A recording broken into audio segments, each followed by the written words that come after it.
Hello students, তোমালোকৰ কাৰণে এটা বেয়া নিউজ বুলি ক'ব পাৰা এইচএস ফাৰ্ষ্ট ইয়াৰ ষ্টুডেন্ট সকলৰ কাৰণে মই কৈছো এতিয়া আমাৰ এটা অফিচিয়েল গ্ৰুপত কলেজৰ অফিচিয়েল গ্ৰুপত আজি কাউন্সিলৰ পৰা নটিচ এখন আহিলে যেহেতু গম পালা তোমালোকে আজি যোনটো 22 তাৰিখে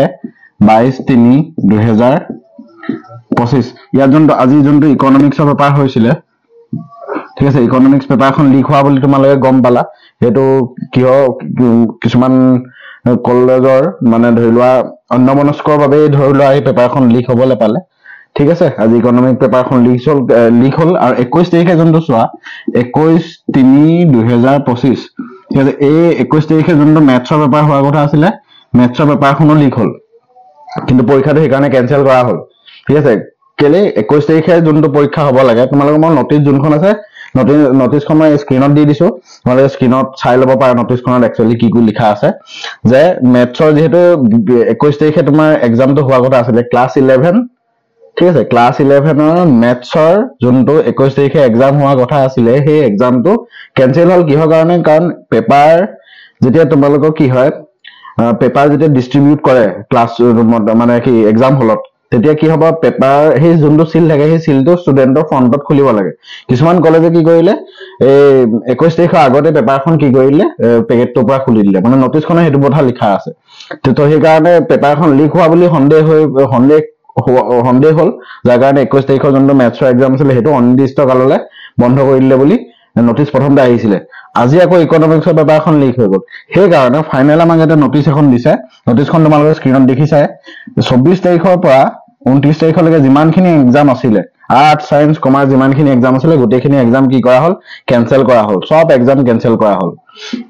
ঠিক আছে যিমানখিনি এক্সাম আছিল গোটেইখিনি এক্সাম কি কৰি দিয়া হ'ল কেনসেল কৰা হ'ল কোৰ পৰা ক'লে 24 তাৰিখৰ পৰা মানে আজি পেপাৰখনো অলমোস্ট কেনসেলই হ'ল কাৰণ 22 তাৰিখে যোনটো মেথছটো হোৱাই নাই 21 তাৰিখৰ মেথছ তাৰপৰে 6 তাৰিখে এক্সাম আছিল 6 তাৰিখে 12 তাৰিখে এক্সাম হ'ল বাকি তিনটা এক্সাম মছৰলি হৈ গ'ল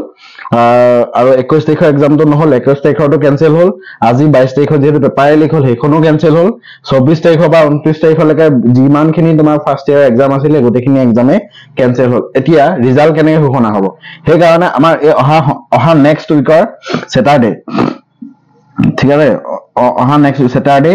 আমাৰ এখন মিটিং হ'ব কাউন্সিলৰ লগত আমাৰ বুলি নহয় আমাৰ কলেজৰ যোনটো হেড অফ দা ইনষ্টিটিউশন অৰ্থাৎ আমাৰ প্ৰিন্সিপাল কলেজৰ প্ৰিন্সিপালৰ লগত আৰু কাউন্সিলৰ এখন মিটিং হ'ব সেই মিটিংত ঘোষণা হ'ব ডিসাইড কৰা হ'ব যে ফাইনালি এইচএস ফাৰ্ষ্ট ইয়াৰ ষ্টুডেন্টক কেনেকৈ ৰিজাল্টটো ঘোষণা কৰিব লাগে ঠিক আছে এতিয়া মোৰ আইডিয়া মতে যেহেতু তোমালোকৰ ওএমআৰ বেসড হ'ল এক্সামটো এবাৰ ঠিক আছে আৰু অলৰেডি দুটামান এক্সাম হৈ গ'ল প্ৰায়খিনি 24 তাৰিখৰ পৰা 29 তাৰিখৰ এক্সাম বিলাকহে কেনসেল কৰা হৈছে আৰু আজি পেপাৰ যোনখন লিক হ'ল 22 তাৰিখে যোনখন ইকনমিক্সৰ পেপাৰ আজি হৈ গ'ল সেই পেপাৰখন যেহেতু লিক হ'ল বুলি নিউজত ওলাইছে আৰু মানে প্ৰমাণ সহ ওলাইছে এখন মানে অলমোস্ট কেনসেল হৈ গ'ল এখনো কেনসেল তাৰমানে অলমোস্ট 2-3টা পৰীক্ষা বাহিৰে বাকি গোটেইখিনি পেপাৰে আমাৰ কি হৈ গ'ল গোটেই এক্সামটো কি হৈ গ'ল অলমোস্ট কেনসেল হৈ গ'ল ৰিজাল্টটো কেনেকৈ ঘোষণা হ'ব দুটা ধৰণে ডিসাইড হ'ব কাৰণ এতিয়া ডিলে কৰি থাকিব নোৱাৰি কাৰণ এই এপ্ৰিলৰ বিহু পিছত কি হ'ব ইলেকশন হ'ব তো তাৰ আগতে এইচএস ফাৰ্ষ্ট ইয়াৰ ৰিজাল্ট বিলাক যদি মানে কথাটো কি হ'ল যদি সাপোজ পেপাৰ লিক নহল হেতেন তেতিয়া তোমাৰ কি হ'ব এক্সাম বিলাক পাতি পেলাই সোনকালে বিহুৰ আগতে এক্সাম বিলাকৰ ৰিজাল্টটো দিলে হেতেন ঠিক আছে এক্সামৰ যোনটো এইচএস ফাৰ্ষ্ট ইয়াৰ যোনটো ৰিজাল্ট হয় সেই এইচএস ফাৰ্ষ্ট ইয়াৰ ৰিজাল্টটো কি হ'ব বিহুৰ আগতে তোমালোকক ঘোষণা কৰি নতুন সেশনটো তাৰমানে ক্লাস 12 ত তোমালোকে গৈ মেলি ক্লাস 12 ৰ ক্লাস স্টাৰ্ট কৰিব পাৰিলা হেতেন এতিয়া যেহেতু এই কাণ্ডটো হৈ গ'ল ঠিক আছে এই কাণ্ডটো হৈয়ে থাকে প্ৰায় কিয় হয় নাজানো আৰু কিন্তু যেহেতু এই কাণ্ডটো হৈ গ'ল হৈ যোৱাৰ পিছত এতিয়া তোমালোকৰ ৰিজাল্টটো কি হয় আকৌ তোমালোকৰ ৰি এক্সাম নাপাতে এটো কোন তোমালোকে আশা নকৰিবা ৰি এক্সাম কেতিয়াও নাপাতে তোমালোকৰ এতিয়া হয় সম্ভৱ এটো কি হ'ব তোমালোকৰ দুই ধৰণে ৰিজাল্টটো ঘোষণা কৰিব পাৰে অলৰেডি যোনকিটা এক্সাম যেহেতু আমাৰ এতিয়া মিটিং হ'ব যেহেতু অহা সপ্তাহত মিটিং এখন হ'ব আমাৰ প্ৰিন্সিপাল কলেজৰ প্ৰিন্সিপাল সমূহৰ লগত তো ফাইনালি সেই ডিসিশনটো বৰ্ডে কৰিব কিন্তু দুই ধৰণৰ এটা পসিবিলিটি আছে যে দুটা এক্সাম হৈ গ'ল যিকিটা এক্সাম হৈ গ'ল সেই এক্সাম কিটাৰ ৰিজাল্ট গিগিনি মাৰ্কস পালে আৰু এটেন্ডেন্স ঠিক আছে সেই এটেন্ডেন্স গিটাৰ ওপৰত বেস কৰি পেলাই তোমালোকৰ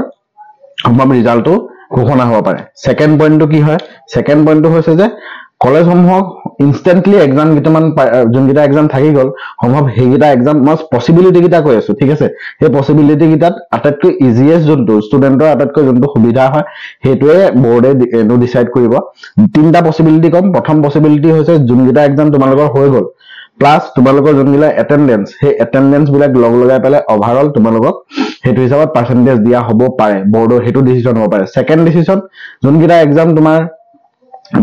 মানে কি হ'ব পেপাৰ লিকৰ কাৰণে বন্ধ হৈ গ'ল সেইকেইটা এক্সাম সম্ভৱ কলেজসমূহক পাতিবলৈ দিব পাৰে নিজাববীয়াকৈ সেইটো নকৰি পেলাই all students would be promoted to the class 11 class 12 তেনেকুৱা হ'ব পাৰে ঠিক আছে এটেণ্ডেঞ্চ বেচিছত স্কুল কলেজৰ এটেণ্ডেঞ্চ ষ্টুডেণ্ট সেই পাৰ্টিকুলাৰ ষ্টুডেণ্ট জনৰ এটেণ্ডেঞ্চৰ বেচিছত সম্ভৱ প্ৰতিজন ষ্টুডেণ্টক ক্লাছ 12 হলে প্ৰমোট কৰি দিব পাৰে মাজত হৈয়ে থাকে নহয় যোৱাবাৰ আগৰবাৰ কি হৈছিলে হাফলঙত যোনটো